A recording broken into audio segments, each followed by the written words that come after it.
Finally Manchester আবার আগের রূপে ফিরে এসেছে। দিনভর রাতভর বৃষ্টিটা অনেক দিন ধরে মিস করছিলাম।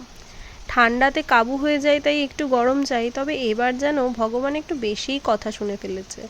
এত অতিরিক্ত গরম দিয়েছে যে গরমে আমাদের হাঁসফাঁস অবস্থা হয়েছিল। তবে কাল সারা রাত থেকে বৃষ্টি হতে এখন ওয়েদারটা বেশ ভালো।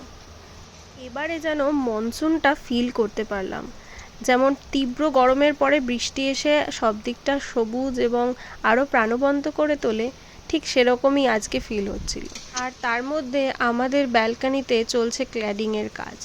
আজকে সকাল থেকে এরা কাজ শুরু করেছে। আমার ফুলের গাছগুলো বেশ অনেকটাই ভেতরে রেখেছি, তবে পুরোটা একদমই ভেতরে রাখা পসিবল হয়নি, তাই বাইরেই কোনো রকমে রাখা হয়েছে।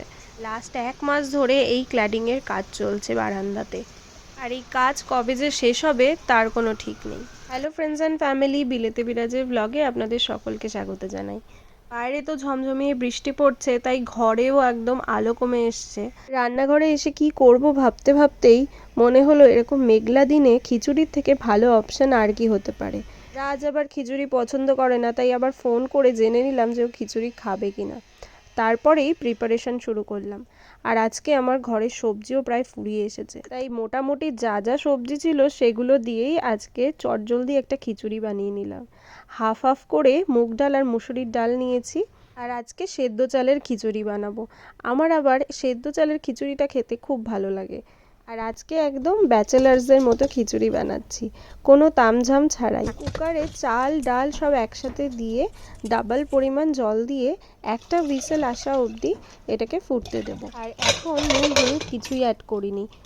ডাল চাল একসাথে সেদ্ধ করতে বসিয়ে দিয়েছি, আর এদিকে তেল গরম করে তেজপাতা, শুকনো লঙ্কা আর জিরে ফোড়ন দিয়ে নিয়েছি।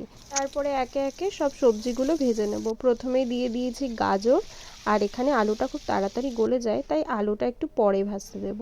গাজর আলু একটু ভাজা হয়ে গেলে তারপরে ফুলকপিগুলো দিয়ে দিয়েছি ও সামান্য লবণ দিয়ে ঢাকা দিয়ে সবজিগুলো একটু হালকা ভেজে নেব।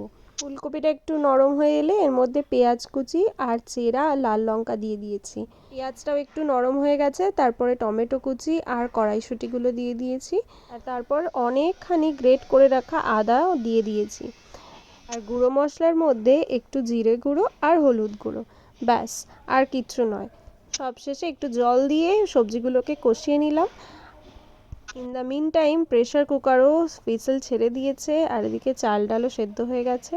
এবার সবজিগুলোকে এর সাথে মিশিয়ে একটা বড় পাত্রে ঢেলে দেবো। সবজির সাথে সব কিছু মিক্সড করে লবণ আর চিনিটাকে অ্যাডজাস্ট করে দিলাম। আর নামানোর আগে একটু ঘি আর গরম মশলার টাচ তো দিতেই হবে। বিশেষ কিছু প্রিপারেশন ছাড়াই আমার ব্যাচেলার স্টাইল খিচুড়ি একদম রেডি। যে কোনোদিনও রান্নাঘরে ঢুকিনি, এই প্রসেসে খিচুড়িটা রান্না করলে হাত চেটেপুটে খাবে। খিচুড়ির সাথে আমি বানিয়ে নিয়েছিলাম আলু ভাজা আর ডাবল ডিমের অমলেট। ভালো হয়েছে, অনেকদিন পর খেলাম তো। শুধু বৃষ্টিটা থাকলে ভালো হতো। এটা তো হোটেল না, এটা তো একদম মহারাজের বাড়ি মনে হচ্ছে আমার কাছে। বাবা আজকে সব বৃষ্টি দেখে খিচুড়ি বানানোর প্ল্যান করলাম, আর যখন খেতে বসলাম তখন মেঘ সরে গিয়ে একদম ঝলমলে আকাশ।